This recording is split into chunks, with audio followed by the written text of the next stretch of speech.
Chairman हूँ और साथ ही मेरी एग्जीक्यूटिव बॉडी भी है। और आज हमने टाइम रखा था कि जो यहाँ पे सैनिटेशन वर्कर्स पिछले 17 सालों से काम कर रहे हैं, 2010 में ये एज कैजुअल बेसिस पे लगे हैं और इनका ऑलरेडी कैबिनेट अप्रूवल उस टाइम आया हुआ है। हाँ, तो इस टाइम इनको 17 साल हो गए आज। तो 17 साल के बाद जब हमने कल न्यूज़ सुनी कि पीडीएल डिपार्टमेंट में 380 डिलीवरीजर्स को रेगुलर किया गया, ये हमारे लिए खुश आइंद बात है। हम इसके लिए उमर अब्दुल्ला साहब और जो एलजी प्रशासन है उनका हम शुक्रिया करते हैं। और साथ ही हम अपने एडमिनिस्ट्रेशन को ये वाजिया करना चाहते हैं कि हमारा उन डिलीवरीजर्स के साथ कोई बराह रास्त वाबस्तगी नहीं है, क्योंकि ये एक ऑटोनॉमस बॉडी है। यहाँ पे खुद कमिश्नर साहब एक छोटी मोटी सरकार चला रहे हैं, जिनके हद इख्तियार में ये चीज़ें हैं कि यहाँ पे ऑलरेडी रेगुलराइजेशन एक्ट 2014 ऑलरेडी बना हुआ है अगेंस्ट क्लियर वैकेंसीज। जो भी हमारे ऊपर लोग रिटायर हो रहे हैं उनकी जगहों पर एज पर सीनियरिटी ये लोग चढ़ते थे, जिसमें 2014, 2016 और 2018 और 2020 में हमारी यहाँ पे रेगुलराइजेशन हुई है अंडर द प्रोविजन ऑफ 2014, जो एक्ट ऑलरेडी हमारा बना हुआ है। लेकिन इस वक्त जो हमारे पोस्ट्स ऊपर खाली हैं सैनिटेशन वर्कर्स के, वो 450 के करीब हैं। और क्लास 4 जो हमारे पोस्ट्स हैं वो 122 के करीब हैं, चाहे उसमें इलेक्ट्रिक विंग आती है या ड्राइवर्स विंग आती है या हमारे सैनिटेशन वर्कर्स आते हैं। तो इन लोगों को किस जुर्म बेगुनाही की पादाश में ये सज़ा दी जा रही है? हमारे को किसी गवर्नमेंट से ये नहीं पूछना है कि हम कब रेगुलराइजेशन करें, किस गाइडलाइन की तरफ करें। तो ये मसला यहाँ पे हम इसलिए तजज़ुब के शिकार हो गए हैं कि अगर हमारा रेगुलराइजेशन एक्ट ऑलरेडी स्टैंड भी है, और दूसरी बात ये है कि अगर पोस्ट्स भी ऊपर खाली पड़े हैं, तो तब जाके आप इस बुजुर्ग को देखिए, अगर आप कैमरा घुमाएंगे जब ये घर जाते होंगे, तो इस वक्त इसकी एज जो है, अगर आज के डेट में इनको हम परमिट करेंगे इस साल, तो इनकी 14 मंथ इनकी सर्विस आएगी, रेगुलर सर्विस। तो किस जुर्म बेगुनाही की पादाश में पिछले 5 सालों से इस फाइल को एक टेबल से दूसरे टेबल से तीसरे टेबल, कल बोलते हैं कि सेक्रेटरी से कोई डायरेक्शन लानी है, फिर हमारे को जेईडी डिपार्टमेंट से कोई डायरेक्शन लानी है। लेकिन आज ये लोग मजबूर हो गए यहाँ हमारे ऑफिस में आने के लिए। इससे पहले भी हमने प्रोटेस्ट किया, तो उस वक्त हमारी सैलरी बंद थी और साथ साथ हमने कुछ जेन्युइन डिमांड्स रखे थे एडमिनिस्ट्रेशन के सामने, उसमें रेगुलराइजेशन सरफहरिस्त थी। क्योंकि ये लोग बार बार यहाँ बेचारे आते हैं, अगर ये सुबह से लेकर शाम तक शहरी श्रीनगर को साफ करते हैं, और यहाँ के लोग जो हवाओं में टहलने सुबह जाते हैं, तो ये कूड़ा करकट शहरी श्रीनगर के साथ माहौल को आलूदगी से बचाने के लिए ये काम करते हैं।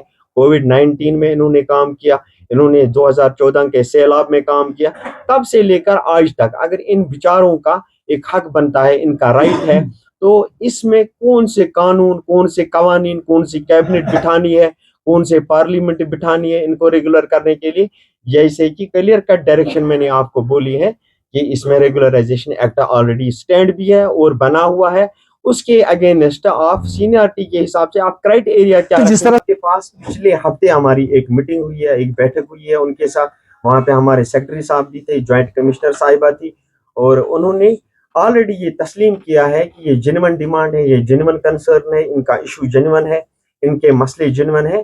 तो ये रेगुलराइजेशन जो है, पिछली बार जो हुआ था या पिछले जो किया है, यूटी में कुछ रूल्स चेंज हुए हैं, अब उनके माध्यम से हम देखेंगे कि लेकिन जो आपका एक्ट है वो ऑलरेडी स्टैंड है, उसमें वर्क भी हुआ है, उसमें ऑलरेडी लिस्ट भी फ्रेम किया हुआ है। और हमारे को जो हमारे सैनिटेशन वर्कर्स है, इसमें उनको कोई नई चीज नहीं करनी है, क्योंकि ये जो लगे हैं ये एक ऑलरेडी एक ही लिस्ट में, एक ही मंथ में, एक ही दिन ये 600 बंदे एक साथ लगे हैं, एक अखबार में आए हैं, पेपर में आए हैं। इनकी रेगुलराइजेशन अगर हम करेंगे तो इसमें कोई बड़ा कोई कवानीन नहीं देखने हैं उनको, खाली उनको एज पर रेगुलराइजेशन ऑलरेडी इनको डायरेक्शन दिए हुए हैं, जितना भी हो सके तो इस मसले को फिल हल करने की आप कोशिश करें। तो जब हम जाते हैं सेक्रेटरी साहब के पास, इस वक्त यहाँ जो हमारा ऊपर जनरल एस्टेब्लिशमेंट है, तो उनके साथ अभी भी हमारी बात हो रही है, वो भी अपनी तरफ से कोशिश कर रहे हैं। लेकिन हम चाहते हैं कि जल्द से जल्द इनका मसला हल हो जाए।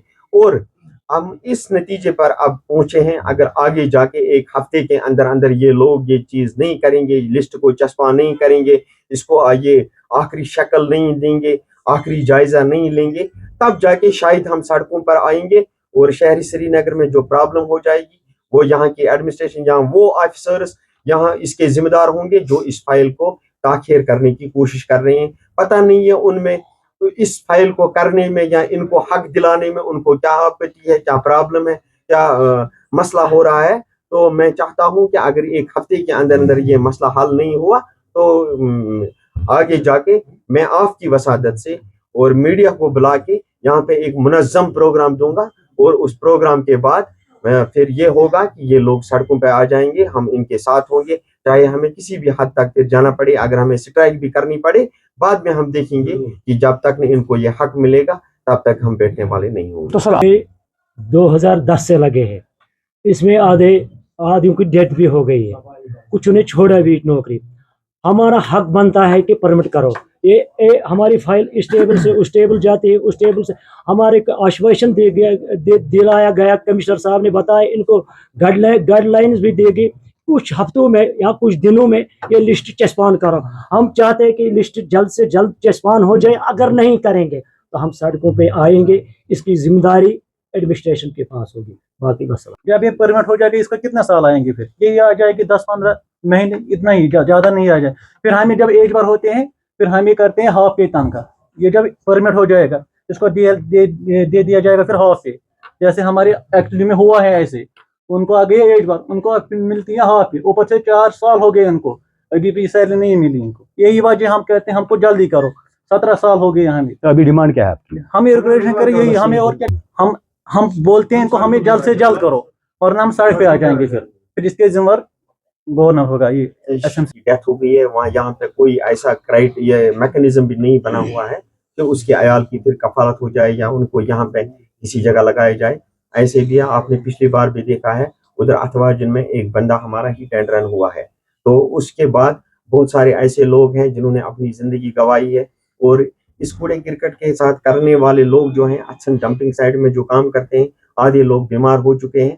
اگر اس کے باوجود بھی آپ دیکھیں گے کہ کووڈ-19 میں جو ہمارے بہت سارے صفائی کرمچاری ہیں انہوں نے اپنی جان گنوائی ہے. اگر ہم صبح سے لے کر شام تک شہری سری نگر کو صاف کرتے ہیں تبھی جا کر یہاں پہ کالج، سکولز، یہاں باقی مانو زندگی پٹری پر آ جاتی ہیں. تب جب یہ فورس ہمارا جو ہمارے فرنٹ لائنر ورکرز ہیں، جب یہ شہری سری نگر کو یہاں کوڑا کرکٹ ایک ٹھکانے لگا کر شہری سری نگر کو جاذب نظر بناتے ہیں. لیکن ہم اپنی ایڈمنسٹریشن سے ایک بار پھر اپیل کرتے ہیں، ہمیں کسی گورنمنٹ کے پاس نہیں جا. ہماری گورنمنٹ آپ ہے، ہمارے چیف منسٹر آپ ہیں، ہمارے گورنر صاحب نے جو اختیارات، یہاں سی ایم صاحب نے جو اختیارات، جو ہمارے قانون نے جو اختیارات آٹونامس باڈی کے کمشنر صاحبان کو سونپے ہیں، ان کا آپ اختیار کر کے ان بیچاروں کے ساتھ ان کا آپ وہ استعمال کر کے ہم ان بیچاروں کے ساتھ 17 سالوں کے بعد ان کے ساتھ انصاف کیا جائے، تاکہ یہ لوگ بھی راحت کا سانس لیں.